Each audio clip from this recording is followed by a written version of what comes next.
International system of base units, यानी ये बात हम जानते हैं कि हमारे पास जो फिजिकल क्वांटिटीज होती हैं वो दो तरह की होती हैं, यानी जो किसी भी ऑब्जेक्ट की प्रॉपर्टी है वो दो तरह की होती है। एक वो होती है प्रॉपर्टी, यानी वो क्वांटिटीज होती हैं जो कि डायरेक्ट मेजर की जाती हैं, जो कि किसी और बेस क्वांटिटी की मदद से, हम कहते हैं कि किसी और क्वांटिटी की मदद से नहीं फाइंड की जाती, वो होती हैं जी बेस क्वांटिटीज। और उनके जो यूनिट होते हैं जो कि स्टैंडर्ड इंटरनेशनली माने जाते हैं इंटरनेशनल सिस्टम के हवाले से, उनके जो यूनिट्स होते हैं उनको हम कहते हैं कि वो क्या है जी बेस यूनिट्स हैं।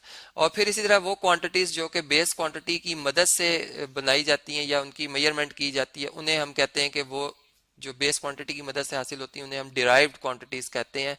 और फिर उनकी जो यूनिट्स होते हैं उन्हें हम डिराइव्ड यूनिट्स कहते हैं। तो अभी हम देखते हैं कि हमारे पास जो अब तक जितने, चूंकि बेस क्वांटिटीज तो हमारे पास 7 है, और जबकि डिराइव्ड क्वांटिटीज जो है या जो हम कह सकते हैं वो तो बेशुमार है, चूंकि हमारी कैलकुलेशन तो कंटिन्यूस एक प्रोसेस है जो कि हम सर्च में रहते हैं, वो चलती ही रहेंगी।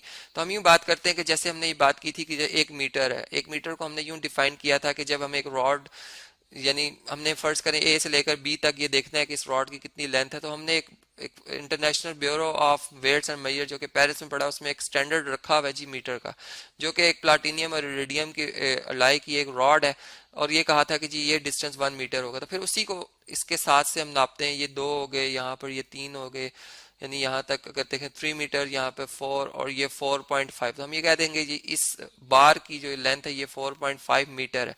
तो मीटर बेसिकली अगर आप देखें तो मीटर बेसिकली यूनिट है लेंथ का, जबकि 4.5 जो है ये क्वांटिटी है।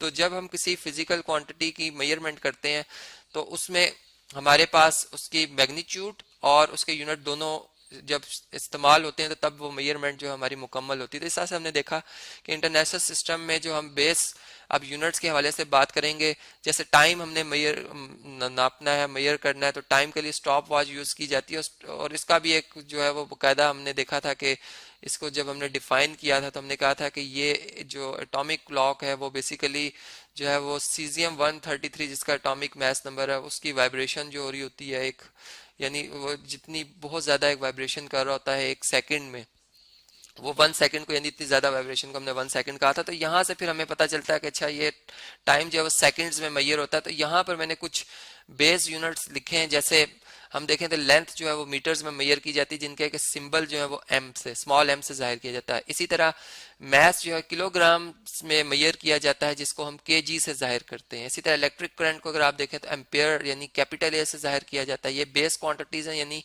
इनको डायरेक्ट मेजर किया जा सकता है, किसी और क्वांटिटी की मदद से इनको नहीं मेजर किया जाता। टाइम अगर देखें तो डायरेक्ट सोर्स से मेजर हो जाता है, सेकंड्स एस से इसको जाहिर किया जाता है। टेम्परेचर जो है वो केल्विन में जो है के, यहाँ पर कैपिटल के से इसको जाहिर किया जाता है जी। और इसी तरह अगर हम इंटेंसिटी ऑफ लाइट को देखें, कैंडिला सीडी से जाहिर की जाती है। और इसी तरह जो अमाउंट ऑफ सब्सटेंस है किसी भी, यानी जिस तरह पार्टिकल्स होते हैं वो छोटे छोटे पार्टिकल से मिलके बने, तो उनमें जो तादाद है उसको मोल कहा जाता है, MOL से इसको जाहिर किया जाता है। इसी तरह अगर हम डिराइव्ड क्वांटिटीज की बात कर लेते हैं, चलें जी। अब वॉल्यूम जो है बेसिकली ये लेंथ लेंथ ब्रेथ ब्रेथ और हाइट को जो है वो मल्टीप्लाई करने से आता है। तो अगर हम इन तीनों को देखें तो तीनों ही बेसिकली हमारे पास बेस क्वांटिटीज हैं, यानी ये भी लेंथ है, मीटर इसके यूनिट है, ये भी मीटर है, ये भी मीटर।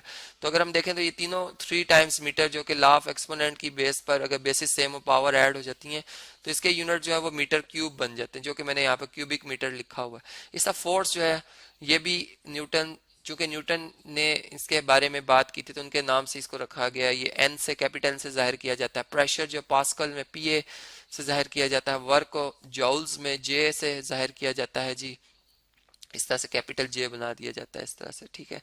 और इसके बाद जो है इलेक्ट्रिक चार्ज जो है इसको अगर हम देखें तो ये कूलम सी से जाहिर किया जाता है, जबकि वेलोसिटी जो है वो मीटर पर सेकंड यानी m/s से इसको जाहिर किया जाता है। तो इस तरह से हमने देखा कि हमारे पास जो इंटरनेशनल सिस्टम है जी बेस यूनिट्स के हवाले से, उसमें जो बेस क्वांटिटीज हैं 7 उनके बेस यूनिट्स हैं, और फिर बाकी जो है वो उनकी मदद से, बेस क्वांटिटीज की मदद से डिराइव्ड क्वांटिटीज बनाई गई और उनके यूनिट्स कुछ हमने यहाँ पर देखे।